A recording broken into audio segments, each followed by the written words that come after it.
Bismillahirrahmanirrahim. Assalamualaikum warahmatullahi wabarakatuh. Perkenalkan, nama saya Jalaluddin Muhammad Akbar dengan NIM F1B01914. Di sini saya akan mereview jurnal sebagai kelengkapan tugas pada mata kuliah Manajemen Operasi Sistem Tenaga Listrik, jurusan Teknik Elektro, Universitas Mataram, fokus jurusan Sistem Tenaga Listrik.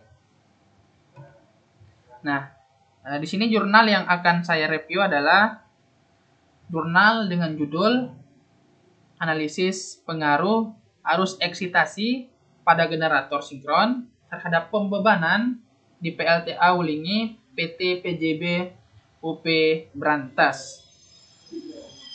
Nah, teman-teman, di sini penulis dari jurnal ini sendiri bernama Yudhistira Heri Istanto dengan judul Analisis Pengaruh Arus Eksitasi pada Generator Sinkron terhadap Pembebanan di PLTA atau Pembangkit Listrik Tenaga Air Wulingi PT PJB UP Brantas sebagai jurnal Quo Tecnica dengan volume 9 nomor 1 tahun 2019, terbit tahun 2019. Permasalahan pada jurnal yang saya angkat atau saya review ini adalah yang pertama, bagaimana sih perbandingan data commissioning test dengan parameter kinerja APR PLTA Wulingi saat ini. Nah, teman-teman, perlu teman-teman ketahui, APR sendiri adalah Automatic Voltage Regulator, yang mana APR ini merupakan sebuah peralatan yang sangat penting dalam sistem pembangkit, atau biasa kata lain disebut regulator tegangan otomatis. Nah, permasalahan yang kedua, bagaimana sih fluktuasi tegangan line 150 kV dan perubahan beban generator PLTA Wulingi terhadap kinerja APR. Dan permasalahan yang ketiga, bagaimana sih pengaruh besarnya arus eksitasi beban terhadap pembebanan generator? Nah, sekarang kita akan masuk ke pendahuluannya. Generator sinkron sendiri, generator sinkron dengan kapasitas besar biasanya digunakan pada pusat-pusat pembangkit listrik dengan kapasitas yang relatif besar. Seperti pada pusat pembangkit listrik tenaga air atau PLTA, pusat pembangkit listrik tenaga uap atau PLTU, pusat pembangkit listrik tenaga diesel atau PLTD, dan berbagai macam pusat pembangkit listrik lainnya. Nah, adapun generator yang memiliki kapasitas relatif lebih kecil, semisal generator set atau genset, yang sering digunakan untuk peralatan penerangan darurat ataupun keperluan darurat lainnya. Alternator sinkron yang digunakan pada PLTA Wulingi adalah tipe vertikal yang dilengkapi dengan bantalan dorong atau truss bearing yang terletak pada bagian bawah motor. Selain itu, generator pada PLTA Wulingi mempunyai bentuk kutub silindris dan berkutub menonjol dengan bagian yang menimbulkan beban magnet, medan magnet terletak pada belitan rotornya, sedangkan yang menimbulkan gaya gerak listrik di bagian belitan statornya. Nah, teman-teman, ini adalah bentuk atau gambaran dari diagram blok automatic voltage regulator atau diagram blok dari APR itu sendiri.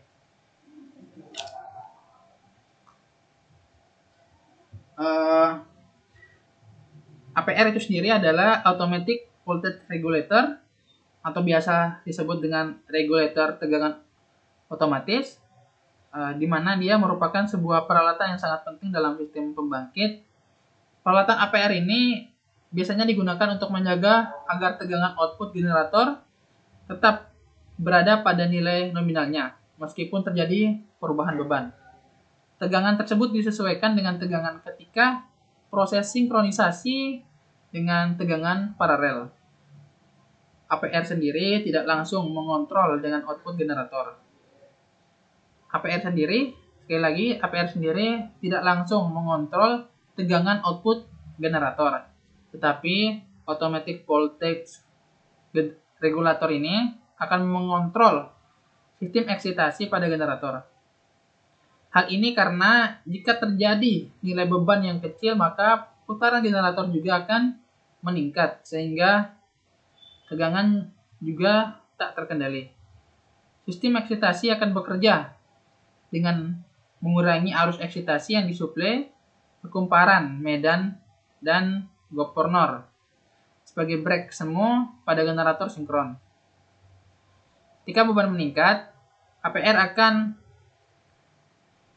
memerintahkan sistem eksitasi untuk meningkatkan nilai arus eksitasi sehingga output yang dihasilkan generator sinkron juga meningkat.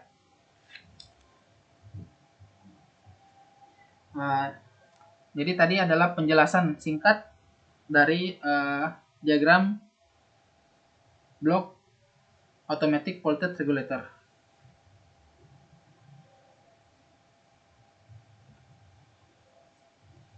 Nah, pada penelitian yang dilakukan pada jurnal yang saya angkat, yaitu dengan judul analisis pengaruh arus eksitasi pada generator sinkron terhadap pembebanan di PLTA atau pembangkit listrik tenaga air Wulingi PT PJB UP Berantas, di mana jenis penelitian sendiri yang mereka lakukan, yang dilakukan oleh selaku pembuat jurnal ini, yaitu Yudhistira Heri Istanto, adalah pada penelitian ini menggunakan jenis descriptive exploratory research, karena pada pembahasannya berupa pendeskripsian dan penjelasan akar masalah yang akan dianalisa dengan latar belakang sebagai berikut. Kenapa sih deskriptif? Karena untuk menentukan besaran sesuai atau berdasarkan suatu kejadian, biasanya peneliti sudah memilih definisi masalah yang jelas, hipotesis yang spesifik, dan informasi yang rinci. Kedua, kenapa sih exploratory? Nah, karena peneliti memiliki tujuan untuk mendapatkan keterangan, wawasan, pengetahuan, ide dan gagasan, serta pemahaman sebagai upaya untuk merumuskan dan mendefinisikan masalah, menyusun hipotesis, serta dapat dilanjutkan dengan riset lanjutan yang lebih advance. Ini adalah jenis penelitian yang dilakukan oleh selaku pembuat jurnal tersebut. Nah, teman-teman, ini adalah hasil pembahasan dari jurnal yang kita angkat.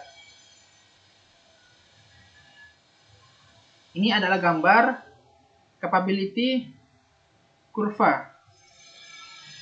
Capability curve. Nah, kita sekarang akan menganalisis bagaimana sih capability curve ini. Capability kurva atau kurva kapabilitas merupakan sebuah kurva pembatas pengoperasian generator dalam menghasilkan daya reaktif generator yang terhubung paralel dengan sistem sebagai upaya untuk mempertahankan tegangan output generator sesuai dengan tegangan nominalnya dan fluktuasi tegangan sistem. Kurva kapabilitas dari sistem generator akan berbeda satu sama lain bergantung dari karakteristik serta kapasitas dari masing-masing generator tersebut. Ini adalah gambar pada generator PLTA atau pembangkit listrik tenaga air Wulingi memiliki kurva kapabilitas seperti ditunjukkan pada slide yang kita tampilkan. Di mana pada slide ini kurva kapabilitas PLTA Wulingi dapat dilihat dari daya reaktif maksimum yang ditunjukkan dan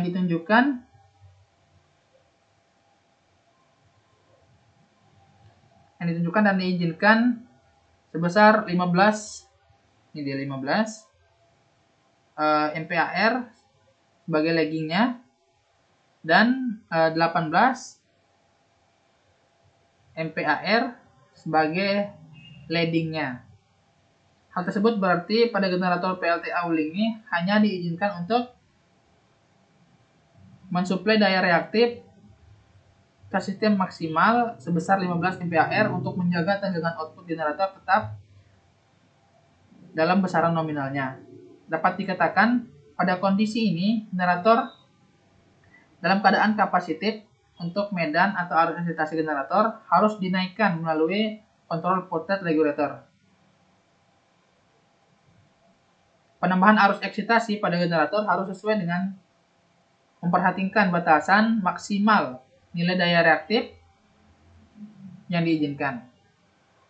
Kemudian, apabila generator memproduksi daya lagging reaktif lebih besar dari batasan yang diizinkan, maka akan generator mengalami eksitasi atau over excitation. Hal ini dapat mengakibatkan panas yang berlebih pada belitan rotor atau rotor winding. Oke, sebaliknya, generator hanya mampu menyerap daya reaktif sebesar 18 MPAR.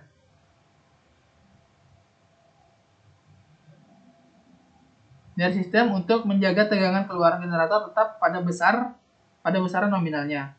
Dapat dikatakan pada kondisi ini generator dalam keadaan induktif untuk mengimbangi beban kapasitif dari sistem yang lebih tinggi. Oke, kemudian kesimpulan dari review jurnal kita, yaitu yang pertama, dari pengujian yang telah dilakukan dengan membandingkan data commissioning tes APR PLTA, ini dapat disimpulkan bahwa APR ini tetap dalam keadaan baik.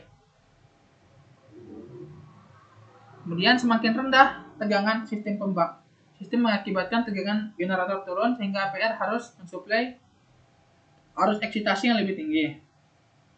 Kemudian kesimpulan yang ketiga, APR atau Automatic Voltage Regulator akan memberikan arus medan yang lebih besar pada kumparan rotor generator jika beban generator dinaikkan. Besarnya kenaikan arus medan yang diberikan dari Automatic Voltage Regulator ke rotor tidak linear sesuai dengan kondisi tegangan sistem transmisi.